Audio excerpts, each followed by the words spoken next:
नमस्कार दोस्तों, मैं Jitendra Kumar Singh tricky maths family में आप सभी का स्वागत करता हूं।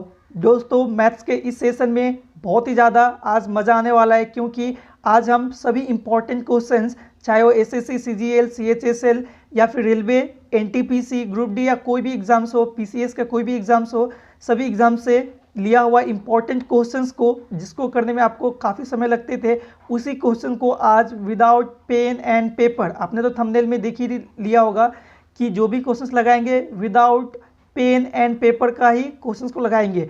और मैं उसी क्वेश्चंस को करवाऊंगा जो कि प्रीवियस ईयर में आ चुके हैं या फिर रिपीट हो रहे हैं कंटिन्यू। ठीक है, तो चलिए इस वीडियो में देख लेते हैं कि हमारा पहला क्वेश्चन क्या है।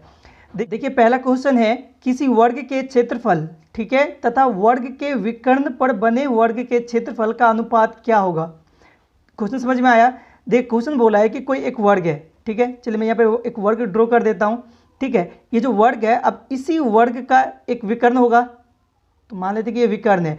तो एक वर्ग, उस वर्ग का जो विकर्ण है, उस विकर्ण पे बना हुआ एक वर्ग है फिर से, तो मान लेते हैं कि ये एक, आप मान के चलिए कि ये भी क्या है, वर्ग है, जो कि किसके ऊपर बना हुआ है, पहले वाला वर्ग के विकर्ण के ऊपर बना हुआ है। तो आपसे पूछा है कि जो पहला वाला वर्ग का क्षेत्रफल और जो विकर्ण के ऊपर बना हुआ जो वर्ग है उसका क्षेत्रफल का अनुपात क्या होगा। मतलब पहला वाला वर्ग मान लेते हैं, एक नंबर वर्ग ये दूसरा नंबर वर्ग, ठीक है, तो पहले नंबर जो वर्ग है उसका क्षेत्रफल और जो दूसरे नंबर वर्ग है उसका क्षेत्रफल का अनुपात क्या होगा। तो हमेशा याद रखिए कि जब भी किसी वर्ग, ठीक है, और उस वर्ग के विकर्ण के ऊपर कोई दूसरा वर्ग बने तो दोनों का क्षेत्रफल का अनुपात हमेशा क्या हो जाता है, 1:2 हो जाता है। क्या होता है, 1:2 हो जाता है। तो आप सोच रहे होंगे कि अरे ये कहाँ से आया। तो देखिए, कोई भी ट्रिक कहीं से उड़कर नहीं आता, आप उसको खुद ब खुद बना सकते हैं, बस प्रैक्टिस का ज़रूरत है। चलिए मैं प्रूफ करके दिखाता हूँ। ठीक है, तो अब क्या करते हैं कि मान लेते हैं, ठीक है, मान लेते हैं कि जो पहला वाला वर्ग है, ठीक है, पहला वाला वर्ग क्या है, उसका जो साइड है वो क्या है, ए है, मान लेते हैं। ठीक है, अब देखिए, अब जब पहला वाला विकर्ण है उसका साइड अगर ए है तो बताइए उसका विकर्ण क्या हो जाएगा। पहला वाला वर्ग का अगर एक भुजा ए है, ठीक है, तो उसका विकर्ण क्या हो जाएगा। तो आपको पता होना चाहिए किसी भी वर्ग का विकर्ण बराबर क्या होता है, a√2। क्या होता है, a√2। तो यानी दूसरा वाला जो वर्ग होगा उसका भुजा क्या होगा, a√2 होगा, क्योंकि उसी विकर्ण के ऊपर बना हुआ है। तो बस, यानी पहला वर्ग का क्षेत्रफल क्या हो जाएगा, भुजा स्क्वायर, क्योंकि वर्ग का क्षेत्रफल बराबर क्या, भुजा स्क्वायर। तो पहला का जो क्षेत्रफल हो जाएगा क्या, वो भुजा स्क्वायर यानी ए का स्क्वायर। दूसरा जो अनुपात, दूसरा जो वर्ग है उसका भी क्षेत्रफल क्या होगा, भुजा स्क्वायर। तो उसका भुजा क्या है, a√2। तो बस a√2 का स्क्वायर। ठीक है, बस इसको सॉल्व कीजिए, देखिए क्या आएगा, इधर आ जाएगा a का स्क्वायर अनुपात, इधर देखिए इधर क्या आ जाएगा, 2a का स्क्वायर। इसको तोड़ेंगे तो कितना आ जाएगा, इसको तोड़ेंगे तो देखिए 2 का जो रूट है वो हट जाएगा, तो बन जाएगा 2a²। अब देखिए इधर से a² इधर से a² कैंसिल हो गया, ये एक बार में, ठीक है, और इधर भी एक बार में, तो 2 × 1, इधर तो 2 ही रह गया और इधर क्या हो गया 1, तो आखिर क्या आया 1:2। ठीक है, तो देखिए आप एग्जाम में इतना बड़ा करने का कोई भी ज़रूरत नहीं है। आप याद रखिए, किसी भी वर्ग जो होता है, कोई भी जो वर्ग होता है उसका क्षेत्रफल और उस वर्ग के विकर्ण पर बना हुआ वर्ग का क्षेत्रफल हमेशा जो अनुपात होगा वो 1:2 ही होगा।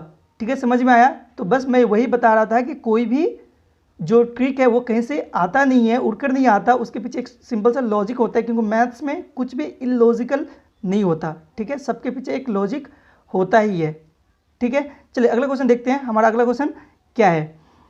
अगला क्वेश्चन देखिए, 14 सेंटीमीटर भुजा वाले वर्ग के अंतर्गत खींचे जाने वाले अधिकतम त्रिज्या के वृत्त का क्षेत्रफल क्या होगा। मतलब क्या, कोई एक वर्ग है, दिख रहा है आपको वर्ग, ठीक है, कोई एक वर्ग है, ये वर्ग आपको दिख रहा होगा। ठीक है, इस वर्ग के अंदर अधिकतम त्रिज्या वाला अगर एक वृत्त खींचा जाए तो उस वृत्त का क्षेत्रफल क्या होगा। ठीक है, तो हमेशा याद रखिए कि जो वर्ग है उसके अंदर खींचा जाने वाला जो अधिकतम त्रिज्या वाला वृत्त होगा, ठीक है, उसका जो हमेशा डायमीटर जो होगा, ठीक है, डायमीटर हमेशा क्या होगा, उसके एक भुजा के बराबर होगा। मतलब इसका भुजा का जो लंबाई होगा, ठीक है, वही उसका उस वृत्त का क्या होगा, डायमीटर भी होगा। तो भुजा का लंबाई कितना दिया हुआ है, 14 सेंटीमीटर। तो चूंकि मैंने पहले बताया कि सारे के सारे क्वेश्चन हम लोग क्या ट्रिक से लगवाएंगे, तो हमेशा याद रखिए जब भी आपसे पूछे कि कोई एक वर्ग है, उस वर्ग के अंदर अधिकतम त्रिज्या वाला जो वृत्त खींचा जा सकता है उस वृत्त का क्षेत्रफल क्या होगा, तो हमेशा आप क्या करेंगे, हमेशा 11/14, ठीक है, और उसको गुना कर देंगे जो वर्ग है उसका भुजा के स्क्वायर के साथ, ठीक है, भुजा का जो स्क्वायर होगा उसके साथ गुना कर देंगे, आपका आंसर आ जाएगा। ठीक है, तो देखिए क्या आंसर आएगा, तो यहाँ पर लिखेंगे आप 11/14 गुना भुजा कितना दिखे 14 गुना 14, भुजा स्क्वायर था, ठीक है, 14 से 14 कैंसिल हो गया, 11 से 14 को गुना करने के तो कितना आ जाएगा, चलिए मैं यहाँ पे लिख देता हूँ, आ जाएगा आपका 154, तो ये हो जाएगा 154 स्क्वायर सेंटीमीटर जो होगा उस वृत्त का क्षेत्रफल होगा। आई होप आपको समझ में आया होगा। बस आप इतना याद रखिए, ठीक है, किसी भी वर्ग के अंदर अगर अधिकतम त्रिज्या वाला अगर वृत्त खींचा जाए तो उस वृत्त का क्षेत्रफल हमेशा क्या होगा 11/14 गुना भुजा स्क्वायर। ठीक है, आई होप आपको समझ में आया होगा। आप बिना पेन के कर सकते थे इसको। चलिए अगला क्वेश्चन देखते हैं, अगला क्वेश्चन हमारा क्या है। अगला क्वेश्चन देखिए, एक आयत की लंबाई 25% वृद्धि कर दी जाए तो चौड़ाई में कितने प्रतिशत की कमी की जाए ताकि उसके क्षेत्रफल में कोई भी परिवर्तन ना हो। तो देखिए ऐसा क्वेश्चन करना बहुत ही ज़्यादा आसान होता है। आप सिंपली क्या करेंगे, चलिए मैं दिखाता हूँ। सबसे पहले तो देखिए कि क्या बोला है कि कोई एक आयत है, मान लेते कि एक आयत है। अब इस आयत का लंबाई 25% बढ़ा दिया गया, तो आपसे पूछा कि बताइए कितने प्रतिशत कमी की जाए किसमें, लंबाई में, ताकि पहले वाला जो क्षेत्रफल था, ठीक है, उस क्षेत्रफल में कोई भी परिवर्तन ना हो। तो देखिए हमेशा याद रखिए, आपसे पूछा क्या प्रतिशत कमी, तो आप प्रतिशत कमी पूछेगा तो क्या करेंगे, जो प्रतिशत दिया होगा, ठीक है, उसको लिखेंगे बट्टा में, कैसे 25 बट्टा, और नीचे लिखेंगे बट्टा के नीचे लिखेंगे 100 प्लस जो भी प्रतिशत आपको दिया होगा 25। ठीक है, प्रतिशत कमी पूछे तो जोड़ के लिखेंगे। अच्छा ऐसा भी तो हो सकता था, आपसे पूछे कि प्रतिशत वृद्धि कितना करना पड़ेगा, तो हम क्या करेंगे, जब भी वृद्धि पूछे तो घटा के लिखेंगे, नीचे हमेशा घटा के लिखेंगे, और चूंकि प्रतिशत में लाना है इसको तो इसीलिए 100 से गुना। आगे सॉल्व कीजिए तो क्या हो जाएगा, देखिए यहाँ पर हो जाएगा 25 बट्टा 125 और गुना में 100, 25 से काटिए 25 125, ठीक है, 5 से फिर 100 कितना बार में 20 बार में, यानी 20% आपका होगा राइट आंसर। मतलब 20% अगर क्या किया जाए कमी किया जाए चौड़ाई में, ठीक है, चौड़ाई में 20% कमी किया जाए तो क्षेत्रफल में कोई भी परिवर्तन नहीं होगा। आई होप आपको समझ में आया होगा। ठीक है, चलिए अगला क्वेश्चन देखते हैं।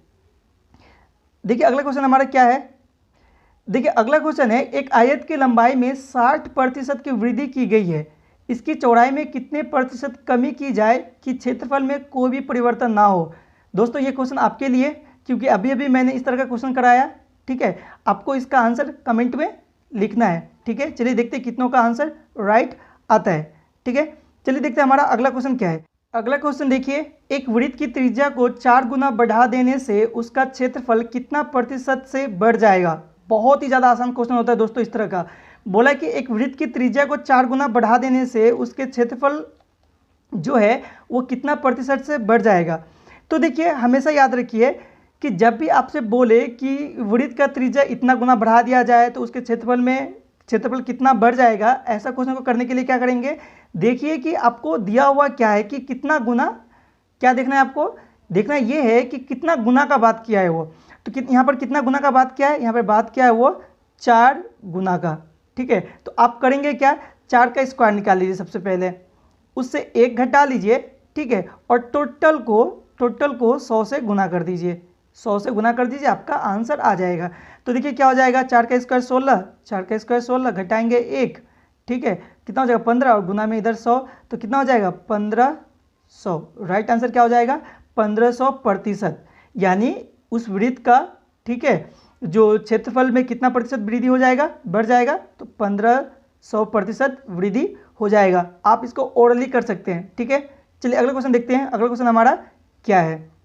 अगला क्वेश्चन देखिए, एक वृत्त की त्रिज्या 7 सेंटीमीटर है, एक वृत्त की त्रिज्या 7 सेंटीमीटर है तथा इसके अंदर अधिकतम साइज का एक वर्ग है। इसके अंदर क्या है, अधिकतम साइज का एक वर्ग है, तो उस वर्ग का क्षेत्रफल क्या होगा। ठीक है, देखिए फिगर आपको दिख रहा होगा, फिगर मैंने यहाँ पर ड्रॉ कर दिया है कि कोई एक वृत्त है, ठीक है, कोई क्या है, एक वृत्त है, उस वृत्त के अंदर, ठीक है, क्या है, एक अधिकतम साइज का एक वर्ग है। तो आपसे पूछा है कि बताइए उस वर्ग का क्षेत्रफल क्या होगा, मतलब इसका क्षेत्रफल आपसे पूछा है, तो बताइए इसका क्षेत्रफल क्या होगा। तो देखिए बहुत ही ज़्यादा आसान होता है इस तरह का क्वेश्चन करने का। हमेशा क्या करेंगे आप, एक सिंपल सा ट्रिक यहाँ पर यूज करेंगे, वो क्या हो जाएगा 2x स्क्वायर। अब ये x क्या है, देखिए तो x बराबर है, x बराबर क्या है, उस वृत्त का त्रिज्या, उसका क्या है त्रिज्या, हमेशा याद रखिए ये क्या है त्रिज्या, ठीक है, ये क्या होगा त्रिज्या, x बराबर त्रिज्या। तो बस आपका आंसर आ गया। तो आपसे पूछा है कि उस वर्ग का क्षेत्रफल बताइए, तो वर्ग का क्षेत्रफल बराबर हो जाएगा 2 इंटू त्रिज्या का स्क्वायर, त्रिज्या कितना है दिया हुआ है 7 का स्क्वायर मतलब 7 इंटू 7, गुना कीजिए इसको कितना आ जाएगा, तो आ जाएगा 749 गुना 2 यानी 98 स्क्वायर सेंटीमीटर क्या हो जाएगा उस वर्ग का क्षेत्रफल हो जाएगा। आई होप आपको समझ में आया होगा। आप ओरली कर सकते हैं, देखेंगे और आंसर टिक कर देंगे, ठीक है। चलिए देखते हैं अगला क्वेश्चन हमारा क्या है। अगला क्वेश्चन देखिए, बोला है कि एक वर्ग के अंदर अधिकतम आकार का एक वृत्त अंतर्निहित है। यदि वर्ग की भुजा 28 सेंटीमीटर हो तो 28 सेंटीमीटर हो तो क्या वर्ग का भुजा कितना 28 सेंटीमीटर हो तो उस वृत्त का क्षेत्रफल क्या होगा। दोस्तों मैंने अभी सेम टू सेम ऐसा क्वेश्चन कराया थोड़ी देर पहले, पीछे जाकर देखिए 2 क्वेश्चन पीछे, ठीक है, आपको इस तरह का क्वेश्चन मिल जाएगा। बस आप उसी ट्रिक पे इस क्वेश्चन को कीजिए, आपका आंसर ओरली निकल जाएगा, ठीक है। आई होप आप खुद कर लेंगे। इसका आंसर भी आपको कमेंट बॉक्स में लिखना है कि एग्जैक्टली इसका आंसर क्या आएगा, ठीक है। चलिए हम अगला क्वेश्चन देखते हैं। देखिए अगला क्वेश्चन क्या है। अगला क्वेश्चन देखिए दोस्तों, अगला क्वेश्चन देखने से पहले मैं आपसे एक रिक्वेस्ट करना चाहूँगा कि अभी तक आपने विदाउट पेन एंड पेपर का मैंने जो भी सीरीज़ करवाया है उसको अभी तक आपने नहीं देखा तो डिस्क्रिप्शन से जाके उसको देखिए, सारी के सारी क्वेश्चन ट्रिक के साथ आप देखते ही आंसर कर देंगे, ठीक है। सभी ट्रिकी कॉन्सेप्ट पे मैंने क्वेश्चन को कराया है जिससे आप देखेंगे और आंसर को कर सकेंगे, ठीक है। और एक बात दोस्तों, मैं हर रोज़ इस तरह का वीडियो लाता रहता हूँ, ठीक है, जो ट्रिकी कॉन्सेप्ट पे होते हैं जो काफ़ी ज़्यादा हेल्पफुल होंगे आपके आने वाले एग्जाम्स के लिए, ठीक है। उस तरह का वीडियो को पाने के लिए आप चैनल को सब्सक्राइब करके रखिए जिससे हर रोज़ आपको इस तरह का वीडियो मिलता रहे, ठीक है। चलिए इस क्वेश्चन को देखते हैं। तो देखिए क्वेश्चन क्या है, एक वर्ग, ठीक है, एक वर्ग 42 सेंटीमीटर त्रिज्या के एक वृत्त के अंतर्निहित है। वर्ग तथा वृत्त और वर्ग के बीच का जो क्षेत्र है उस क्षेत्र का क्षेत्रफल क्या होगा। क्वेश्चन चलिए मैं आपको और एक बार समझा देता हूँ। बोला है कि कोई एक वृत्त है, दिख रहा है आपको एक वृत्त है, उस वृत्त का जो त्रिज्या कितना है 42 सेंटीमीटर है, रेडियस कितना है 42 सेंटीमीटर है, ठीक है। अब उस जो वृत्त है, वो जो वृत्त है उस वृत्त के अंदर क्या है एक वर्ग है, दिख रहा है, मान के चलिए एक वर्ग, ये सही से ड्रॉ नहीं हो पाया है फिर भी मानिए ये क्या एक वर्ग है, ठीक है। तो आपसे पूछा है कि ये जो वर्ग है और ये जो क्या वृत्त है उसके बीच का तो क्षेत्र है ना बचा हुआ, ये वाला क्षेत्र, ये वाला क्षेत्र, ये वाला क्षेत्र और ये वाला क्षेत्र, इनका क्षेत्रफल क्या होगा, इनका क्षेत्रफल क्या होगा। तो देखिए बहुत ही आसान है, आप देखेंगे और क्वेश्चन इस तरह के क्वेश्चन को ऐसे ही उड़ा देंगे। देखिए करना क्या आपको, बस आपको लेना है 8/7 गुना जो त्रिज्या है, ठीक है, त्रिज्या का स्क्वायर, तो लिख लीजिए यहाँ पे त्रिज्या का स्क्वायर, ठीक है। देखिए आपका आंसर आ गया। देखिए त्रिज्या कितना है 42 है ना, तो आप क्या लिखेंगे यहाँ पे लिखेंगे 8/7 गुना त्रिज्या यानी कितना है, देखिए त्रिज्या दिया हुआ है 42, तो 42 इंटू 42, ठीक है, इसको अलग रखिए। देखिए 7 से कटिएगा 7 छक 42, ठीक है, तो कितना हो गया, गुना कीजिए 8 छक 48 गुना 42, 48 गुना 42 कितना हो जाएगा, तो आप गुना करेंगे तो आपका आंसर आ जाएगा यहाँ पे 2016 क्या स्क्वायर सेंटीमीटर, 2016 स्क्वायर सेंटीमीटर आपका आंसर आ जाएगा। मतलब ये जो बचा हुआ जो क्षेत्र है इनका क्षेत्रफल क्या हो जाएगा, टोटल 2016 वर्ग सेंटीमीटर। आई होप आपको समझ में आया होगा। चलिए अगला क्वेश्चन को देखते हैं, हमारा अगला क्वेश्चन क्या पूछा है। देखिए अगला क्वेश्चन है, 2 संकेंद्रीय वृत्तों की त्रिज्या 8 सेंटीमीटर तथा 6 सेंटीमीटर है, ठीक है। क्या 2 संकेंद्रीय वृत्तों की त्रिज्या कितना 8 सेंटीमीटर तथा 6 सेंटीमीटर है, उसके बीच के हिस्से का क्षेत्रफल क्या होगा। आपसे क्या पूछा है, उसके बीच के हिस्से का क्षेत्रफल क्या होगा। चलिए क्वेश्चन को मैं और अच्छे से समझाता हूँ आपको। देखिए 2 संकेंद्रीय वृत्त, अच्छा संकेंद्रीय वृत्त का मतलब क्या होता है, जिसका केंद्र हमेशा क्या होगा एक ही होगा। यहाँ पर 2 वृत्त आपको दिखेंगे, ये मान लेते वृत्त ए और ये बी, दोनों का केंद्र क्या होगा, बस यही ओ होगा, ठीक है। अब आपसे बोल रहा है क्या, एक का त्रिज्या कितना 8 सेंटीमीटर और दूसरे का कितना 6 सेंटीमीटर, तो बड़े वाला का कितना हो गया 8, छोटे वाला का क्या हो गया, चलिए इधर मान लेते ये 6, ठीक है। अब आपसे पूछा है कि दोनों वृत्त का जो बीच वाला भाग है, मतलब ये वाला पोर्शन सब, ये वाला ये पोर्शन, ठीक है, इस पोर्शन का क्षेत्रफल क्या होगा आपको ये बताना है। तो देखिए इस तरह का क्वेश्चन बहुत बार पूछा गया क्वेश्चन है, एसएससी में आया हुआ क्वेश्चन है, इसको भी आप यूं ही कर सकते हैं ओरली, ठीक है। कैसे करेंगे, तो देखिए मैं आपका सॉल्यूशन देता हूँ। आप सिंपल एक चीज़ याद रखिए, एक ट्रिक याद रखिए, पाई, ठीक है, इंटू, ठीक है, पाई इंटू, अच्छा एक काम कीजिए, मान लीजिए कि जो पहला वाला जो त्रिज्या है उसको मान लीजिए ए, पहला वाला का जो त्रिज्या है उसको मान लीजिए क्या ए, और दूसरे वाला का त्रिज्या को मान लीजिए बी। तो अब क्या लिखेंगे, ए का स्क्वायर माइनस बी का स्क्वायर, ए का स्क्वायर माइनस बी का स्क्वायर, आपका आंसर खत्म। अब देखिए आगे क्या करेंगे आप, तो देखिए यहाँ पर हो जाएगा आपका